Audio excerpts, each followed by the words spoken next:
Welcome to Books for Success. Today, we're delving into the wisdom within In the FLO by Alisa Vitti. In the FLO, 2020, outlines a way for women to eat, live, and work in sync with their monthly cycles. Author Alisa Vitti demonstrates how taking charge of your hormonal health can help you unleash your creativity, manage stress, and even improve your sex life. Who's it for? 1. People with periods seeking to optimize their health. 2. Females of all ages who feel drained or overwhelmed. 3. Women who want to reclaim sovereignty over their bodies, relationships, and careers. Subscribe and ring the bell for notifications if you want to keep receiving the knowledge of book summaries about health, wealth, love, psychology, and much more. Don't be shy about dropping your book suggestions for us to summarize. Also, you can use this video as an audiobook summary. Let's grow and succeed together. What's in it for me? Tune into your hormonal cycle for a healthier and happier life. What if you were told that planning your life around your menstrual cycle could help you transform your health, your relationship, and your career? For many women, this might sound bizarre and entirely inconvenient. But when you really stop to think about it, the idea makes perfect sense. Women's bodies operate on a 28-day cycle that is split into 4 distinct hormonal phases. As your hormones fluctuate throughout the month, so do your energy levels, your sex drive, and your metabolism. Hormones even affect the female brain. Depending on where you are in your cycle, your mind may be crystal clear one day and foggy the next.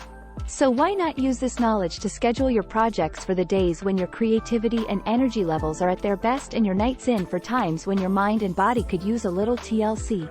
In this summary, you'll find out how to optimize your life by letting your body's natural flow guide your time, diet, relationships, and career.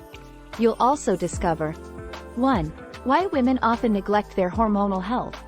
2. How your menstrual cycle affects everything, and 3. The ways diet can curb cravings and help you shed those last few pounds. Improving your health involves changing the way you think and talk about your body. For many women, getting their monthly period is nothing short of inconvenient. They have to deal with cramps, mood swings, and an increased desire to dive into the cookie jar. To top it all off, they also feel the pressure to carry on with their days as normal, as if their symptoms didn't matter. Sadly, women have been conditioned to avoid talking about their bodily functions. Topics like periods aren't always welcome in everyday conversation. Advertising and the media are partially to blame for this. The language used by TV commercials, brands, and even women's health magazines often depict menstruation as something dirty or shameful that women should hide away and deal with in private. Sex education also negatively influences the way we think and talk about the female body, something the author has seen for herself. Even as a teenager, she remembers being shocked at the language used to describe the female reproductive system in her biology textbook. Whereas the male testes were characterized as an efficient powerhouse of production, the ovaries were described as passive bystanders who were just hanging out and waiting to release an egg. Unsurprisingly, the hero of the story was the sperm that risked its life to find the egg and, ultimately, make the magic happen. After analyzing these descriptions closely, the author realized that women were always being painted as the weaker sex even on the level of biology. No wonder they considered their menstrual cycles something to be ashamed of rather than something to celebrate. The problems of this go deeper, too. A lot of women assume that their menstrual cycles are unimportant, which makes them neglect their hormonal health. For example, women struggling with issues such as unwanted weight gain, PMS, or acne breakouts look to detox teas, crash diets, and fitness experts before stopping to consider whether their cycle is functioning correctly. The reluctance of many women to take care of their menstrual health comes back to crummy, sexist sex ed. But it's also closely linked to taboos and myths surrounding female periods. We'll take a closer look at this in the next blink. Myths and misinformation prevent women from receiving adequate care. Let's cut to the chase. There's so much misinformation about menstruation out there that makes women feel out of tune with their own bodies. It's time to set the record straight. A common myth that many women buy into is that premenstrual syndrome, or PMS, which includes symptoms like mood swings, bloating, and acne breakouts, is just a normal inconvenience, like everyday aches and pains. It's not. In fact, The National Institute of Health's BioCycle study shows that severe PMS symptoms that are left untreated actually lead to a greater risk of cancer, heart disease, diabetes, and dementia in postmenopausal women. A big part of the problem is that PMS symptoms, like pain and cramps, often aren't taken seriously. More than half of menstruating women say they struggle with period pain for 1 to 2 days each month and, more often than not, they're told to just deal with it. To put into perspective just how ludicrous this is, let's consider how we handle other illnesses. For example, when we have a cold, we're told to pop painkillers and vitamin C supplements, get more rest, and perhaps stay home from work. So why isn't the same care and advice given to women with period-related symptoms? There are a lot of reasons, but a big one is the medical community's attitude toward women's health issues.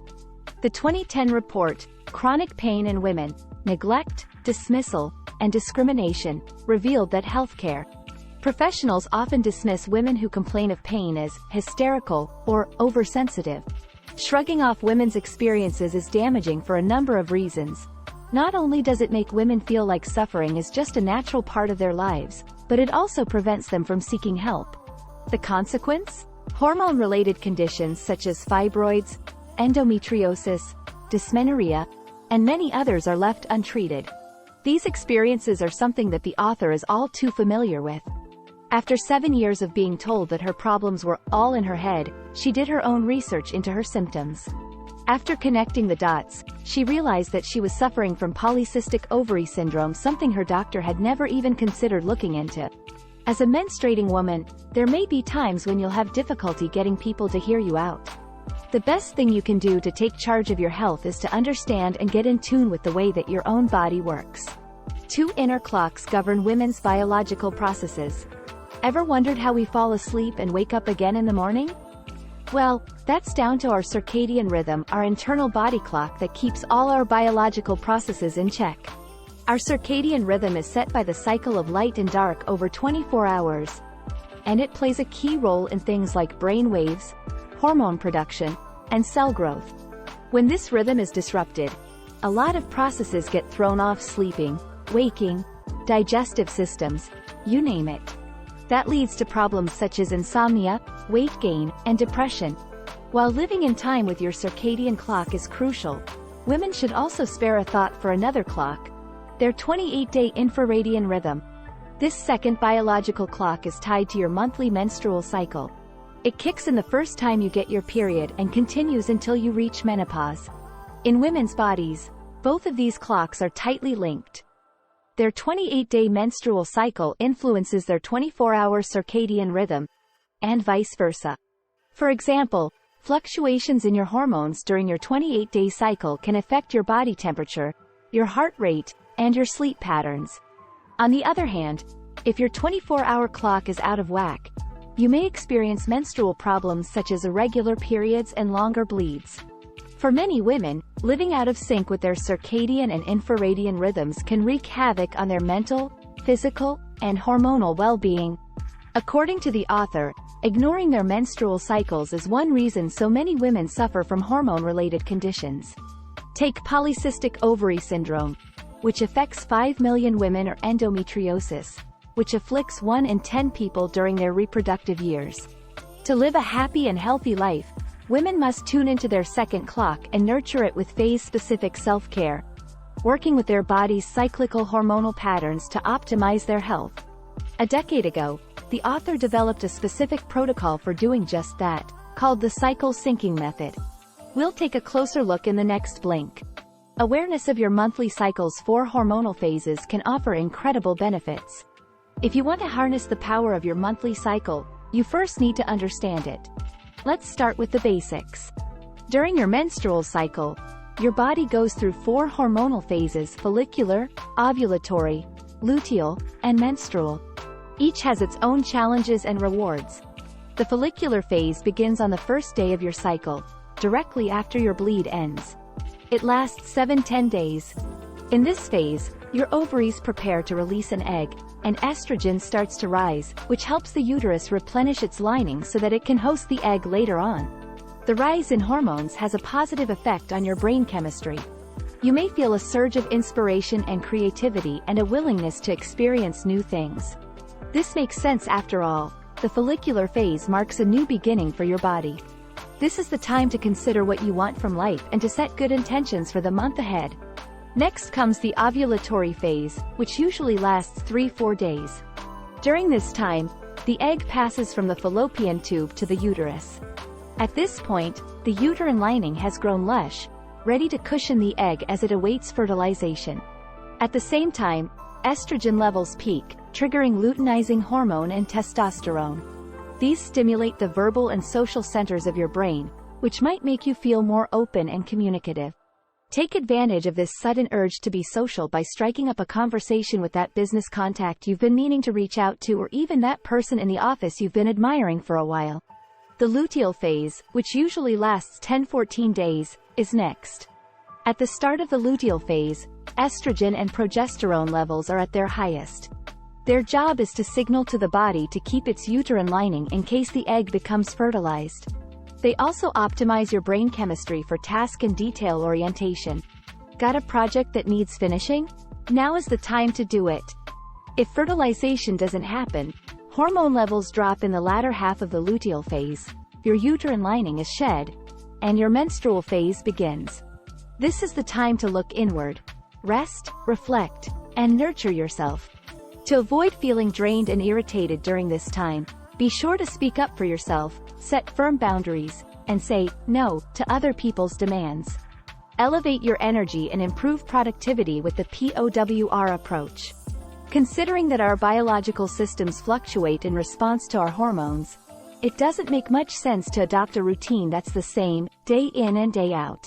Instead of choosing a one-size-fits-all approach, why not try seizing POWR? Power stands for prepare, open up, work, and rest. As an approach, it's all about matching your activities with the phases of your cycle, starting with the follicular phase, which is the prepare stage.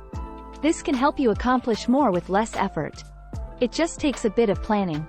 Before the author started syncing her schedule with her menstrual cycle, she would push herself to the point of exhaustion to get a major deadline out of the way and then simply deal with the health consequences afterward. But once she started practicing POWR, she had much more energy to tackle the challenges life was throwing at her. Instead of sticking to a rigid routine, she started to pay attention to her energy levels and play to the strengths of each phase of her cycle.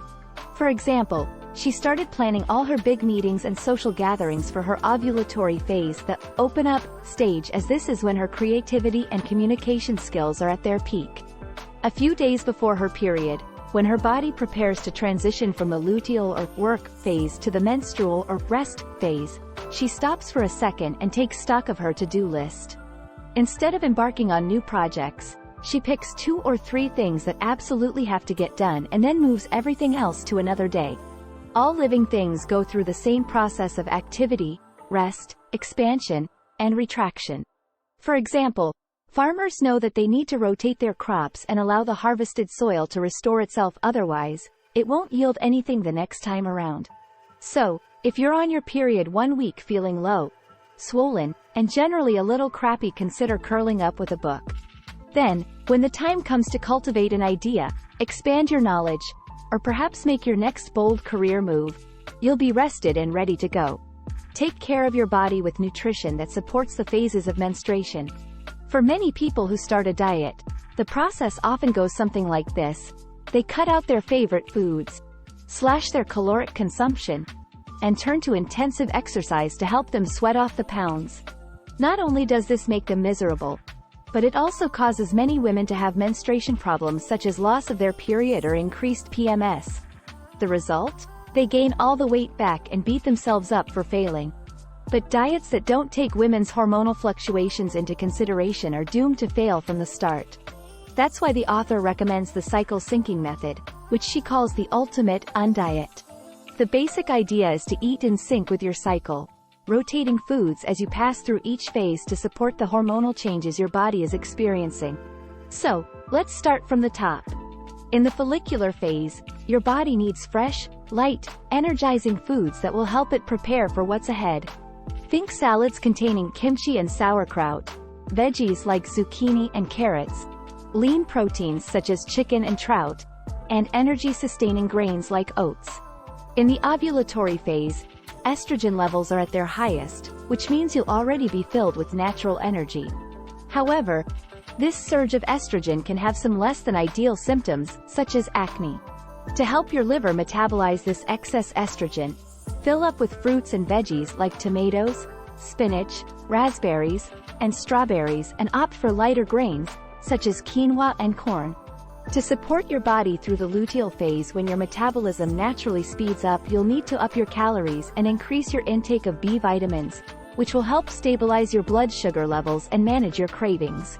Try adding cooked leafy greens, such as watercress, to every meal to boost your Bs. Opt for natural sugars, like baked root veggies, and complex carbs, like millet, to further help with sugar cravings. Finally, when it's time to begin your menstrual phase, up your intake of protein and healthy fats, which will help you beat the blues as your hormone levels drop. Also, try to focus on nutrient-dense foods such as red meat, kidney beans, and buckwheat to nourish your body as your energy levels decline. Improve your sex life by syncing your orgasm with your cycle. In the same way that your hormonal changes affect everything, from your energy levels and immune system to your cognitive function, they also impact your interest in sex, your ability to get aroused, and the intensity of your orgasm. Some days, you might find that you're just not feeling it. You may need more foreplay to get you aroused. Or you may just take longer to climax. There's no need to worry about this, though your biochemistry is just doing its thing. The more you know about how your menstrual cycle affects your sex drive, the more primed for sexual pleasure and orgasm you'll be. During the follicular stage, your sex hormones estrogen, progesterone, and testosterone are low. Because of this, your vagina may not be as wet as it is at other times of the month. So, to optimize your orgasm during this so-called dry phase, simply reach for a lubricant. As this is a time of new beginnings, this is the perfect opportunity to explore new avenues of pleasure with your partner. Consider experimenting with new positions, trying out some role play, or maybe giving tantric massage techniques a try. The next stage of your cycle, the ovulatory phase, is the time to really have some fun. Due to estrogen and testosterone levels surging, you're naturally orgasmic at this time of the month. Your partner should focus on taking the time to pleasure you. Don't be afraid to ask clearly for what you want, verbally directing your partner if necessary. Your sex drive will stay elevated for the first half of the luteal phase, so enjoy it while it lasts. As your hormones start to dip in the second half of this stage, your lubrication will decrease, and your interest in sex may start to wane. This part of the phase is best suited to slow, intimate sex. After that comes menstruation, a time to rest and recharge. While some women may not feel comfortable with being physical during their monthly bleed, studies have shown that sex can help to relax the uterus and reduce cortisol, your stress hormone. This is all down to personal preference, though only do it if it feels good. Harness your cyclical nature to achieve your professional goals. At one point or another, most of us have been guilty of overworking. Whether it's climbing the corporate ladder, running a business, or being a full-time parent, we stretch ourselves to the limit, neglecting our health in the process. That's what happened to Allie, an entrepreneur that the author worked with to try and get her hormones back on track. Allie burned the candle at both ends. Every morning, she'd wake up, do an intense workout, make a smoothie for the road, and then wash it down with a big mug of coffee as soon as she got to the office. She worked long hours and attended dinners and networking events in the evening, squeezing in time with her boyfriend when she could. Add in extensive traveling for work, and Allie's life had no rhythm. It was just go, go, go, no matter what. But when she started tuning into her cyclical energy, everything changed. For example, during her menstrual phase, she stopped forcing herself to do heavy morning workouts that would wipe her out for the rest of the day and made sure to clock out of the office at 5 p.m. on the dot. The result? She felt much happier and more productive during working hours. In an ideal world, women could plan their work schedules around their cycles to tap into the benefits of each phase. However, this isn't always possible.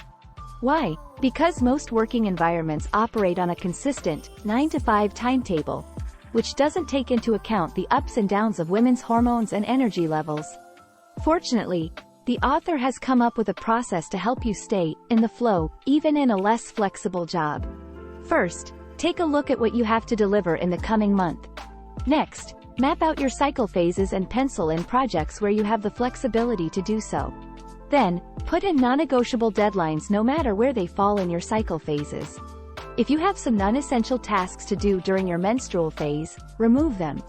After that, schedule all of your team meetings reminding yourself to bring the strengths associated with each cycle phase to the table. For example, if you're in the luteal phase, harness your brainstorming power and mental acuity to make big things happen. The world of work may force women to conform to certain schedules, but by knowing your cycle inside out, you can tweak it to work for you. Final summary. The key message in these blinks. Women are seeking to occupy more senior roles in companies, own their own businesses, and continue working while being a parent. For that, they'll need to find ways of nourishing and energizing themselves to ensure they're reaching their goals. The cycle syncing method can help them do just that. Not only is syncing with your cycle the most simple and effective way to enhance your hormonal health, it's also a method for achieving long-term success in your career, relationships, and sex life. Actionable advice. Identify your energy leaks. Feeling more drained than usual? Try identifying why. Are you not getting enough sleep or skipping meals? Are you doing too much and not asking for help? Take a few minutes to analyze where your time and energy are going, then plug those holes. Thanks for being part of our insightful voyage. If our summary piqued your interest, we encourage you to dive into the complete book for a deeper understanding. Don't forget to like this video, subscribe for more content if you're new here, and share it with others who might find it valuable. Keep on reading, discovering, and advancing until our next adventure.